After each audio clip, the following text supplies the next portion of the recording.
இப்போ நீங்கள் பார்க்குறது ஒரு ஆப்பிள்லேருந்தும் எவ்வளோ மெழுகு வருதுன்னு பார்க்கலாம்.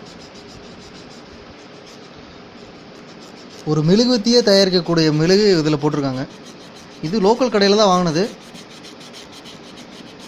அதுலேயே இவ்வளோ மெழுகு இருக்குது அப்படின்னா, ஒவ்வொரு ஆப்பிள்லையும் எடுத்தோம் அப்படின்னா எவ்வளோ மெழுகு இருக்கும் பாருங்க. சரி மெழுகுலாம் சரிடா, இங்கே பாருங்க. ஐயோ தெரிவித்து எவ்வளோ மெழுகு பாருங்க.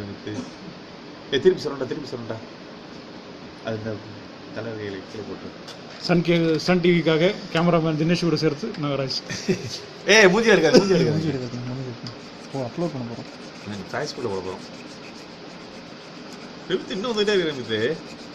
நீங்கள் என்னோட பேர் தான் சொல்லிகிட்டே இருக்கு. ஃபேஸ்புக்கில் அப்லோட் பண்ண நான் தான் கஷ்டப்பட போகிறேன்.